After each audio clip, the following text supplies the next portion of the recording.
todos, eu sou Kleber Crispim, bem-vindos aí ao meu canal secundário Buscando os Originais. Bem pessoal, no vídeo de hoje nós vamos aqui para a parte 4 deste estudo que se iniciou aqui no canal, essa nova série do canal, que é a série Arrebatamento Pré-Tribulacional. E como de costume, né? Como diria já o velho ditado desse canal, né? Vamos cortar aqui sem mais delongas. Bora pro estudo, pessoal. Problemas cronológicos do pré-tribulacionismo. Se considerássemos as passagens do arrebatamento de 1 Tessalonicenses, capítulo 4, versículos 13 a 17, e 2 Coríntios, capítulo 15, versículos de 50 a 55, como sendo um evento separado das passagens da segunda vinda de Daniel, traduzido por Daniel, capítulo 7, versículos de 13 a 14, e Matitiarro, traduzido por Mateus, capítulo 24, versículos de 29 a 31, Yohanan Moshe, traduzido por Marcos, capítulo 13, versículos 24 a 27, e Gilihana, traduzido por Apocalipse, capítulo 11, versículo 15, e capítulo 20, versículos 4 e 6, como fazem os pré-tribulacionistas, teríamos grandes problemas cronológicos. 1. Tal cronologia teria a primeira trombeta de Apocalipse, capítulo 11, versículo 15, e Matitiarro, capítulo 24, versículo 31, sendo tocada depois da última trombeta de 1 Tessalonicenses, capítulo 4, versículo 16, e 1 Coríntios, capítulo 15, versículo 52. 2.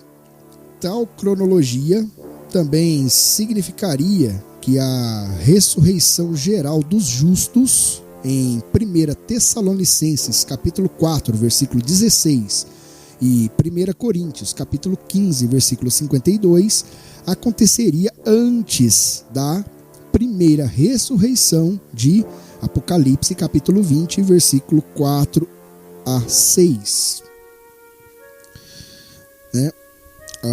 3. O evento de Kataf, que é o arrebatamento, é claramente algo que Matitiarro, capítulo 24, versículo 29, diz ocorrer imediatamente após a tribulação daqueles dias. O Pechá e o erro de Lindsay. Hal Lindsay, um dos maiores apologistas do arrebatamento pré-tribulacionista, alega: a verdade é que nenhum de nós, nenhum pós, mid ou pré-tribulacionista pode indicar um versículo isolado que claramente diz que o arrebatamento ocorrerá antes, no meio ou depois da tribulação. Segundo o livro O Arrebatamento, por Hal Lindsay, página 32. Concordamos com Lindsay que nenhum versículo sequer indica que o arrebatamento ocorreria antes da tribulação. Contudo, Lindsay está claramente enganado quando diz que nenhuma visão pode apresentar um versículo sequer. Este artigo já demonstrou claramente que as escrituras ensinam um kataf, um arrebatamento pós-tribulacionista. Os seguintes versículos isolados indicam claramente que o arrebatamento ocorrerá após a tribulação. Porque Davi não subiu aos céus, mas ele próprio declara: disse Adonai ao meu Senhor: assenta-te à minha direita, até que eu ponha os teus inimigos por escabelo de teus pés. Livro de Mahassei Shirilim, traduzido por Atos dos Apóstolos, capítulo 2, versículos 34 e 35, citando o livro de Terrilim, traduzido por Salmos, capítulo 110, versículo 1. Veja também o livro de Ivrim, traduzido por Hebreus, capítulo 1, versículo 13. livro de Matitiarro, traduzido por Mateus, capítulo 22, versículo 44, e o livro de Yohanan Moshe, traduzido por Marcos, capítulo 12, versículo 36. Esta passagem indica claramente que o Messias permanecerá à direita do Pai até que os seus inimigos sejam feitos seu escabelo no reino do milênio. Esta passagem claramente ensina que o arrebatamento não ocorrerá até após a tribulação, no início do reino do milênio. E envie ele, o Mashiach, que já dantes vos foi indicado, Yahushua, ao qual convém que o céu receba até os tempos da restauração de todas as coisas, das quais Elohim, o Altíssimo, falou pela boca dos seus separados profetas, desde o início.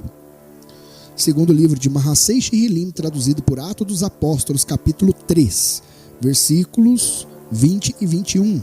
Veja também o livro de Gilihana, traduzido por Apocalipse, capítulo 10, versículo 7 e capítulo 1, versículo 15.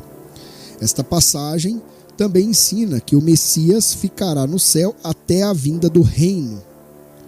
Ora, quanto à vinda do nosso Senhor Yahushua HaMashiach e a nossa reunião com ele, rogamo-vos, irmãos, que não vos movais facilmente do vosso modo de pensar, nem vos perturbeis, quer por espírito, quer por palavra, quer por epístola como enviada de nós, como se o dia do Altíssimo estivesse já perto. Ninguém de modo algum vos engane, porque isto não sucederá sem que venha primeiro a apostasia e seja revelado o homem do pecado, o filho da perdição, o adversário que é exaltado sobre tudo e se chama de Deus e é objeto de adoração, de sorte que se assenta no santuário do Altíssimo, apresentando-se como o próprio Altíssimo. Livro de 2 Tessalonicenses, capítulo 2, versículos de 1 a 4. Esta passagem claramente ensina que o arrebatamento não pode ocorrer antes da revelação do antimessias, o que só ocorrerá no meio do período da tribulação de 7 anos. Vide livro de Matitiarro, traduzido por Mateus, capítulo 24, versículo 15, livro de Yohanan Moshe, traduzido por Marcos, capítulo 13, versículo 14, e o livro de Deniarro, traduzido por Daniel, capítulo 9, versículo 27. Passagens normalmente mal compreendidas. Sem poder encontrar suporte para a sua teoria de um arrebatamento pré-tribulacionista no Peshá, sentido simples, literal, de qualquer passagem das Escrituras, os pré-tribulacionistas tentam usar interpretações remés, sentido implícito, e drash, sentido alegórico. Tal como Lindsay admite em seu livro O Arrebatamento, ao dizer: o pré-tribulacionismo é amplamente baseado em argumentos de inferência e silêncio, de acordo aí com o que está escrito na página 31 deste livro. O argumento da ira vindoura. Os pré-tribulacionistas tentam argumentar que a igreja não passará pela tribulação, o que eles dizem dar indícios de um arrebatamento pré-tribulacionista. Os pré-tribulacionistas argumentam que a tribulação é a ira do Altíssimo e que a igreja não sofrerá a ira do Altíssimo. Segundo aí, livro de România, traduzido por Romanos, capítulo 5, versículo 9, 1 Tessalonicenses, capítulo 1, versículo 10, e capítulo 5, versículos de 9 a 10, e o Evangelho de Yohanan, traduzido por João, capítulo 5, versículo 24. Ao usar este argumento, os pré-tribulacionistas ignoram o fato de que o antimessias, uma das maiores figuras da tribulação, é a ira do demônio, segundo o livro de Gilihana, traduzido por Apocalipse, capítulo 12, versículo 12, capítulo 13, versículo 2. Eles também ignoram o fato de que o Messias nos salvará desta ira ao destruir o antimessias em sua segunda vinda. Além disto, ignoram ainda o fato de que, pelo contexto, a ira da qual o Messias nos salva é através da justificação em seu sangue, para que possamos ser salvos, segundo ali o livro de România, traduzido por Romanos, capítulo 5, versículo 9. Aqui claramente a ira é o lago de fogo e não a tribulação. Segundo o Evangelho de Yohanan, traduzido por João, capítulo 5, versículo 24, usa a palavra condenação, mas o mesmo argumento também se aplica. O argumento de Lucas, capítulo 21, versículo 36. Este argumento foi usado primeiramente da inventora do arrebatamento prematuro, uma menina de 15 anos que distorceu este versículo em sua discussão com Darby. O versículo diz: em todo o tempo orando para que possais escapar de todas essas coisas que hão de acontecer e estar em pé na presença do Filho do Homem. Mesmo que partíssemos do pressuposto de que todas estas coisas se referissem à tribulação, ainda assim teríamos erros. Primeiramente, se o pré-tribulacionismo fosse correto, não seria necessário orarmos para escaparmos dessas coisas. Em segundo lugar, a passagem simplesmente diz escapar e não ser retirado da terra. E muito provavelmente refere-se à sobrevivência.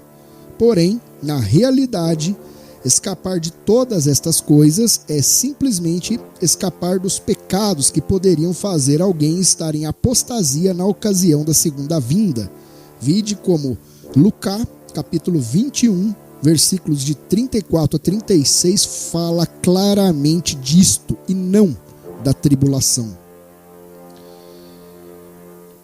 O argumento de Apocalipse, capítulo 3, versículo 10. Pré-tribulacionistas apontam para Apocalipse 3, versículo 10. Porquanto guardaste a palavra da minha perseverança, também eu te guardarei da hora da provação que há de vir sobre o mundo inteiro, para pôr à prova os que habitam sobre a terra. Contudo, a palavra guardar não significa remover da terra. Muito pelo contrário, a própria escolha desta palavra indica uma sobrevivência auxiliada, facilitada, garantida pelo Eterno, pelo Altíssimo. Compare com a oração sacerdotal de Yahushua em Yohanan, capítulo 7, versículo 15, acerca deste assunto. Eu lhes dei a tua palavra, e o mundo os odiou, porque não são do mundo, assim como eu não sou do mundo. Não rogo que os tireis do mundo, mas que os guardes do maligno. A Ruach HaKodesh removida do caminho? Bem, para quem acompanhou os vídeos aqui, essa expressão está no hebraico original, Ruach HaKodesh, Espírito do separado, conhecido também por Espírito Santo. Continuemos. Este argumento também foi usado pela menina de 15 anos que inventou o arrebatamento prematuro. Este argumento insere ideias no texto, ao invés de extraí-las do texto. Neste caso, os pré-tribulacionistas supõem que o 1 em 2 Tessalonicenses, capítulo 2, versículo 7, é a Ruach HaKodesh, o Espírito Santo. Ora, isto é uma pura suposição em todos os aspectos. Por esta leitura maluca, o antimessias seria revelado, 2 Tessalonicenses, capítulo 2, versículo 8, e a tribulação começaria após a igreja, com o Ruach HaKodesh dentro dela, ser removida em um arrebatamento pré-tribulacionista. A inventora do arrebatamento prévio propôs essa ideia após ter uma esquisita visão na qual ela recebeu uma revelação, exatamente como acontece com todas as grandes seitas, de que e então será revelado esse iníquo. Vem imediatamente após. Estarão dois numa cama, um será tomado e o outro será deixado. Segundo o livro de Lucas, traduzido por Lucas, capítulo 17, versículo 34, segundo o livro de Matitiarro, capítulo 24, versículos de 40 a 41. A inventora do arrebatamento prévio ensinava que um arrebatamento parcial ocorreria com quem estivesse cheio do Ruach HaKodesh, do Espírito do separado, o Espírito do Santo. Ela falsamente identificou o tomado de Lucas, traduzido por Lucas, capítulo 17, versículos 34 e 35, e Matitiarro, capítulo 24, versículos 40 e 41, com o tomado de 2 Tessalonicenses, capítulo 2, versículo 7. O grande absurdo disto está no fato de que aqueles que são tomados em Lucas, capítulo 17, versículos 34 e 35, e Matitiarro, traduzido por Mateus, capítulo 24, versículo 40 e 41, não tem nada de cheios do Espírito Santo, como alega a falsa profetisa. Muito pelo contrário, são comparados aos que foram tomados pelo dilúvio nos dias de Noar, segundo o livro de Matitiarro, traduzido por Mateus, capítulo 24, versículo 39. O problema é que as pessoas não continuam a ler o texto de Matitiarro, capítulo 24. Caso contrário, veriam que esta passagem indica que os que serão tomados o serão pela ira, como foi no dilúvio. Ou seja, são os iníquos que serão tomados e não a igreja, a eclesia, a kahal, a congregação. Seus corpos alimentarão as aves de rapina, segundo Lucas, capítulo 17, versículo 37. Na segunda vinda do Messias, segundo Apocalipse, capítulo 19, versículos 17 e 18 e versículo 21. Apesar do impedimento ser de alguma forma removido em 2 Tessalonicenses, capítulo 2, versículo 7, não há absolutamente nada que aponte para a remoção do Ruach HaKodesh, ou seja, do Espírito do separado, do chamado Espírito Santo. Bem, pessoal, chegamos ao fim aí dessa quarta parte desse estudo. Conforme nós estamos vendo, esta heresia do arrebatamento pré-tribulacional aí, que começou aí no século XIX, como podemos ver, né, nesse estudo, é algo totalmente ilógico, longe da verdade das Escrituras, ou seja, contradiz as Escrituras, contradiz todo o entendimento dos escritos nazarenos. E claro, devemos ter cuidado com essas coisas, principalmente alguns seguidores aí de uma seita atual aí, né? Que uma seita que parece que renega a carta de Jacob, né? A carta de Tiago, renegam aí o evangelho de Yohanan, né? De João, e já marcaram datas e datas de arrebatamento pré-tribulacional. Esses arrebatamentos não aconteceram. E é incrível como essa seita tem seguidores e mais seguidores. É incrível como as pessoas não acordam, como as pessoas não despertam desses falsos profetas dos fins dos tempos.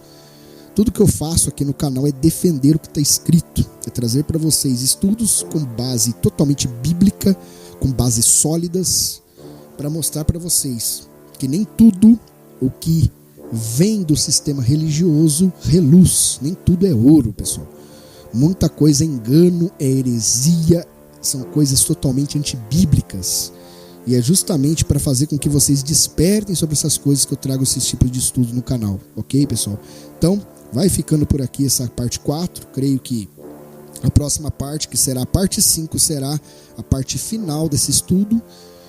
E, claro, novamente recomendo a vocês que assistam vídeos a respeito desse assunto no canal do Rômulo, entendeu? Lá ele traz assim uma explicação sobre todas essas coisas de uma forma muito mais direta, mais reta, de muito mais fácil compreendimento. E é um estudo complementar, ou seja, complementa tudo aquilo que eu estou trazendo aqui no canal, pessoal. Então é isso, eu vou ficando por aqui. Que o Altíssimo Yahuwah Tsevaot abençoe a cada um de vocês, aos seus respectivos lares, às suas respectivas famílias, e que a luz do Mashiach, Yahushua HaMashiach, o Cordeiro, o Salvador, continue lhes dando o norte, discernimento e entendimento das separadas Escrituras. A hora de despertar, pessoal, está acabando. O tic-tac do relógio está chegando ao fim. Despertem, arrependam-se, convertam-se na doutrina, na sã doutrina apostólica verdadeira. Ok, pessoal? Então vou ficando por aqui. Muito obrigado a todos e até a parte 5, a parte final desta série sobre arrebatamento pré-tribulacional. Muito obrigado, pessoal, e até o próximo vídeo.